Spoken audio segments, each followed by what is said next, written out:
कामदेव की परीक्षा और शिव का क्रोध। शिव समाधि में लीन थे। पार्वती उनकी सेवा में थी।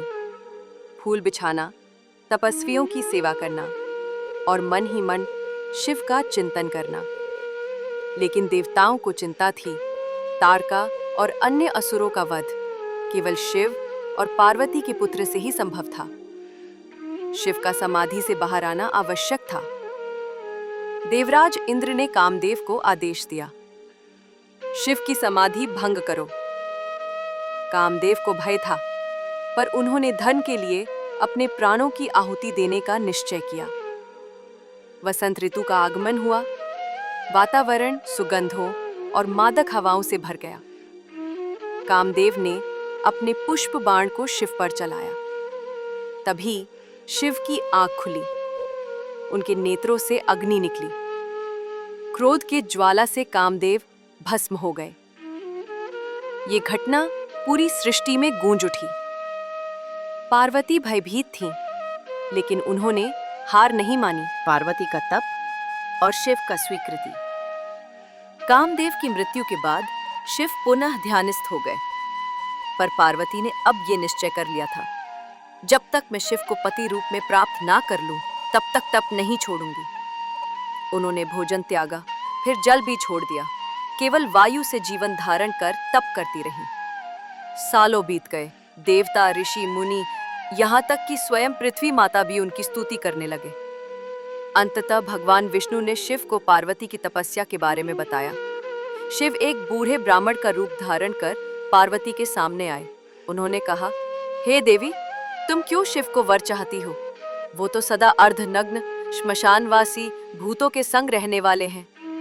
पार्वती मुस्काई और कहा, आप कुछ भी कहिए ब्राह्मण देव, मेरा हृदय उन्हें ही स्वीकार चुका है। शिव प्रसन्न हुए, अपने असली रूप में प्रकट हुए और कहा, हे पार्वती, आज मैं तुम्हारे समर्पण, तपस्या और प्रेम से प्रसन्न होकर तुम्हें स्वीकार करता हूँ। विवाह की तैयारी और देवताओं का हर्ष। देवताओं ने दिव्य नगाड़े बजाए, ऋषियों ने वेद पाठ किया। हिमालय पर्वत और मैना देवी, पार्वती की माता, ने शिव से पार्वती का विवाह तय किया। तीनों लोकों में आनंद छा गया। शिव का बारात कोई साधारण बारात नहीं थी। भूत, प्रेत, नाग, योगी, गण, गंधर्व सभी अद्भुत रूप में थे। जब माता मैना ने ये बारात देखी तो घबरा गई। ये कौन सा वर लाए हो हिमालय? ये तो डरावना है। तब शिव ने सुंदर रूप धारण किया।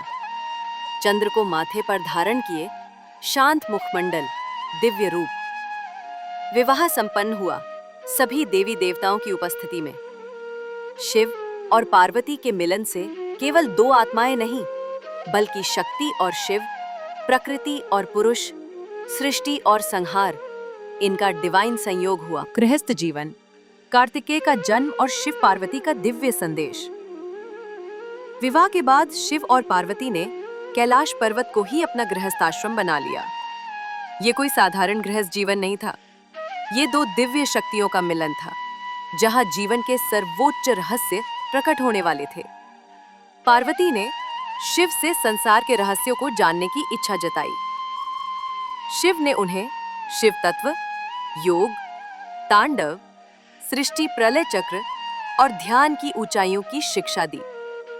इस संवाद को ही आगे चलकर शिव शक्ति संवाद, शिव संहिता, विज्ञान भैरव तंत्र और कामिका आगम जैसे ग्रंथों में रूपांतरित किया गया।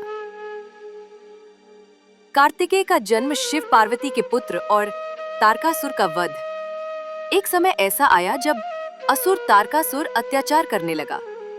उसके वध के लिए भगवान ब्रह्मा ने वरदान दिया था कि उसे केवल शिव पुत्र ही मार सकेगा। अब जब शिव पार्वती एक हो चुके थे, तब तारकासुर की मृत्यु का समय निकट आया। भगवान शिव के तेज से एक दिव्य ऊर्जा उत्पन्न हुई, जिसे गंगा और अग्निदेव ने संयमित किया। उस तेज से एक दिव्य बालक प्रकट हुआ, कार्तिकेय, स्कंद, मुरुगन, षण्मुख। उन्होंने युद्ध में तारकासुर को परास्त किया और देवताओं को मुक्ति दिलाई। शिव पार्वती का संदेश संसार में प्रेम, त्याग और संतुलन, विवाह, गृहस्थ जीवन और माता पिता बनने की इस यात्रा में शिव और पार्वती ने पूरे संसार को एक दिव्य संदेश दिया। प्रेम केवल आकर्षण नहीं, बल्कि तप है। त्याग और समर्पण ही प्रेम को दिव्यता देते हैं। गृहस्थ जीवन भी उतना ही पवित्र है जितना संन्यास। स्त्री और पुरुष दोनों जब आत्मिक रूप से एक होते हैं, तभी सृष्टि का सच्चा संतुलन बनता है। पार्वती ने तप किया, प्रेम किया और अंत में साक्षात शिव को पाया। शिव ने पार्वती के प्रेम को केवल स्वीकार नहीं किया, उन्होंने उसे अर्धनारीश्वर बनाकर अपनी आत्मा में समाहित किया। अंतिम दृश्य, कैलाश से ब्रह्मांड की ओर शिव और पार्वती एक चंद्रमा की तरह, शांत, सूर्य की तरह तेजस्वी और आकाश की तरह अनंत दिखाई देते हैं। सृष्टि उन्हीं के प्रेम की छाया में पलती है। प्रलय आएगा और फिर पुनः सृजन होगा, लेकिन शिव और